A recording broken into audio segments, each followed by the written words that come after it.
জাতিতে বিভাজন সৃষ্টি করতে চায়, অনৈক্য সৃষ্টি করতে চায়। আমরা সবাই যেন সে ব্যাপারে সজাগ থাকি। আমরা আরও লক্ষ্য করেছি বিভিন্ন রকমের ইস্যু সৃষ্টি করে এই দেশে সামনে সুষ্ঠু এবং অংশগ্রহণমূলক নির্বাচনকে বাধাগ্রস্ত করতে চায়। আমরা আপনাদের সামনে স্পষ্ট একটা উচ্চারণ করি, বাংলাদেশে এখন নির্বাচনী আমেজ বিরাজ করছে।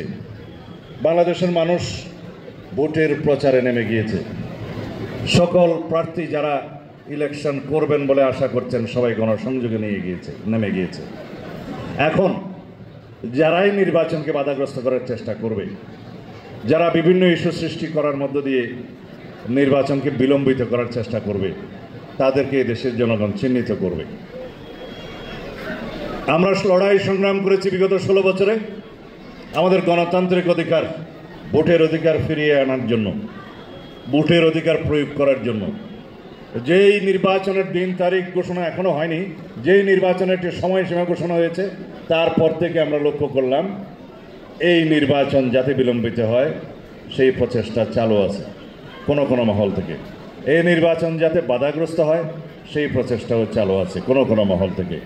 বাংলাদেশের মানুষ যারাই নির্বাচন বাধাগ্রস্ত করতে চাইবে তাদেরকে রাজনৈতিকভাবে প্রত্যাখ্যান করবে। আমি আপনাদের আর বিশেষ সময় নিব না।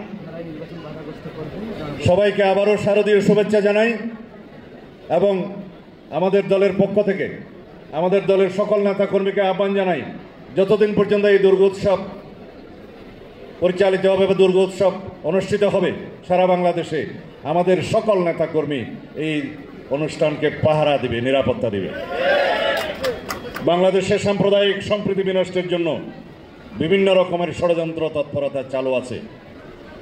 আমরা সেই ষড়যন্ত্রকে অতীতেও কার্যকর হতে দেইনি, সামনেও এই ষড়যন্ত্র সফল হবে না। ধন্যবাদ আপনাদের সবাইকে।